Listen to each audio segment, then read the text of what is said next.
Hey there, my name is Kuei Chung. I'm the creator of Pix. It's a really simple Chrome extension color picker for web developers. And I've already got it installed right here, so let me show you how it works.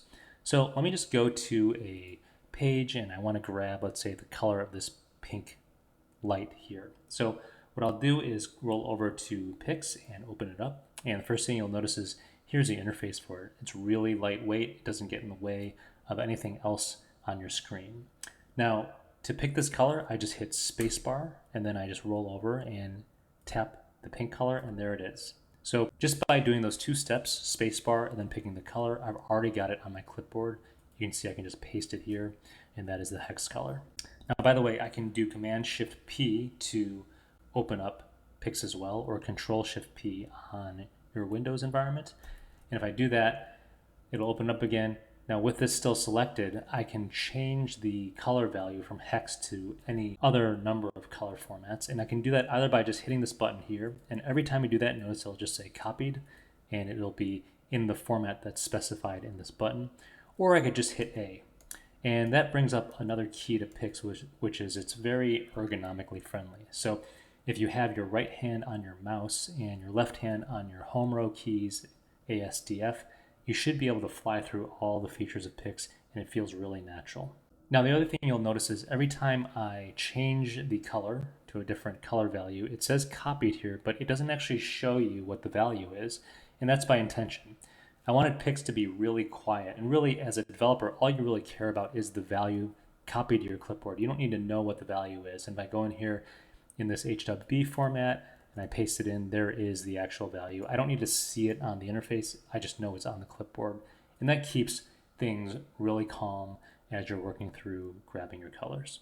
Okay, the other thing I want to show you here is on the right, there is this semicolon button. And this is a way, by hitting F or hitting the button, to simply add or remove a semicolon at the end of your copied value. And that's very helpful for me. Oftentimes I want to have that semicolon available so that when I'm back in my CSS, I can just sort of highlight the entire line of code and just paste it in without adding the semicolon, or I don't have to take an existing value and try to carefully copy everything but the end semicolon. This is just a really nice way to decide to either have it or not have it. The other thing I can do is pick a palette of colors. So I've got this pink one I like, and let's say I want to pick a few more that are interesting, this light pink and this light blue color, and maybe this closer to white color. So now I'm building a palette, and I can move around the palette by just hitting S and D. Again, with my left hand on the home row keys, I'm hitting S, and now I'm hitting D. And again, every time I move to a new color, it's copying that value. And in this case, it's going to be in HWB format, and it's going to have this semicolon. Now I can also just go ahead and just do that with my mouse as well. And again, I can change the color type at any point. I can add a semicolon or remove it. And whatever is the current color, that's going to be what is on my clipboard. Okay, if I want to get rid of a color, I can just, let's say, go to this light blue color with D, and then I can either hit this wastebasket button or just hit G, and that'll delete it. And I can just keep hitting G to clear out my entire palette. Okay, so what's the value of a palette? Well, let me show you a few things here. So let me go back and do this pink and light green, and let's say this sort of peachy color. So I've got this series of 3 colors, and one nice thing I can do is hit this gradient button. And what this will do is it'll actually create a linear gradient. You can see once I do that and paste it in, it's going to give you the code for the linear gradient. It defaults to 90 degrees, which is just a horizontal gradient, and it's going to space out all the colors you picked equidistantly. So if you have more colors, it'll just make everything proportional along the row.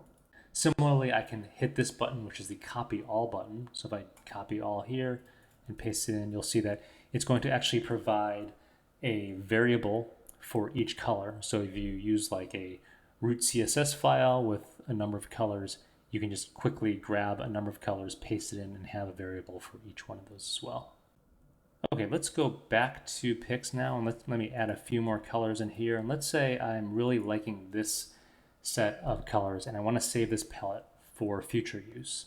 I'm just going to hit this bookmark icon here, and that's going to save this palette of colors, and I can reuse it anytime I want to. So maybe I'll call this favorites. And so that's there. So now let me do another palette here. So let me go ahead and just clear out the existing ones. I'll do some brick colors here. I'll save this as the brick palette and close it out. Now if I come back here at another time, I can open up Pix.